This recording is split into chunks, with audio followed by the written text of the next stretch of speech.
عشق مصطفیٰ اگر ہے سینے میں، مرے گا جہاں ہوگا مدینے میں۔ مراقب ہوئے، کہنے لگے کہ بھتیجا کہاں لے آیا؟ تیرا باپ تو اس قبر میں ہے ہی نہیں۔ خواب دیکھا، مغرب مشرق شمال جنوب چاروں اطراف سے میتیں آ رہی ہیں۔ وہ جو ان سے خلافت ہے 40 سال روضہ اطہر کے سامنے بیٹھے۔ رکھیے گا، جنت البقیع میں سونے والے ایک وہ ہیں جو دفن ہوئے ہیں، ایک وہ ہیں جو منتقل ہوئے ہیں۔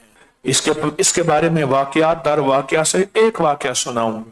حافظ بشیر صاحب میرے استاد محترم، ان کے والد صاحب ہوتے تھے، فوت ہو گئے۔ کارڈ بھجوائے کہ والد صاحب فوت ہو گئے۔ چند دنوں، 2-4 دنوں کے بعد ان کا ایک دوست آیا، یہ بات ان سے سنی، ان کے نواسے سے سنی، ایک اور سے سنی۔ قبرستان لے چلو، گھر سے 2 گلیوں بعد قبرستان، وہاں لے گئے، ٹہلیاں والا قبرستان۔ مراقب ہوئے، دور در کہنے لگے کہ بھتیجا کہاں لے آیا؟ تیرا باپ تو اس قبر میں ہے ہی نہیں۔ تو کہنے لگے چچا میں ابھی تو ابا کی قبر کی مٹی ہی خشک نہیں ہوئی، مجھے قبر ہی بھول گئی ہے۔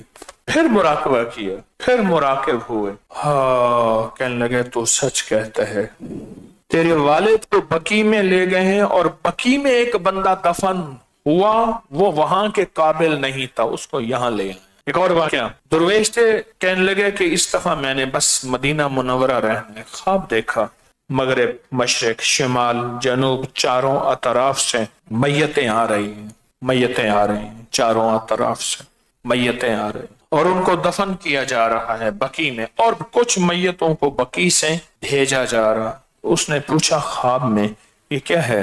اس نے کہا جو پوری دنیا میں بقیع کے قابل ہوتے ہیں ان کو وہاں سے لا کے یہاں دفن کیا جاتا ہے، اور جو یہاں کے قابل نہیں ان کو یہاں سے وہاں کیا جاتا ہے۔ ابھی اچانک ایک صاحب مجھے ملے باب الہجرہ میں نے کہا ماشاءاللہ، ان کی شکل بھائی کی طرح تھی۔ میں نے ان کا نام لیا، کہہ رہے نہیں دوسرا ہوں، ایک فقراء مدینہ ہیں۔ میں نے کہا ان سے ملاقات ہو، زندہ ہیں؟ کہہ رہے ہاں۔ میں کہ کس انتظار میں ہیں؟ بقیع کے؟ کہہ رہے ہاں بقیع کے انتظار میں ہے۔ ان کے خود والد وہ جو ان سے خلافت ہے 40 سال روضہ اطہر کے سامنے بیٹھے، کہا اب میں کہیں نہیں جاتا، کہیں ایسا نہ ہو وہاں موت نہ آ جائے، موت یہیں آیا اور بقیع میں چلا جاؤ۔ عشق مصطفیٰ اگر ہے سینے میں، مرے گا جہاں ہوگا مدینے میں۔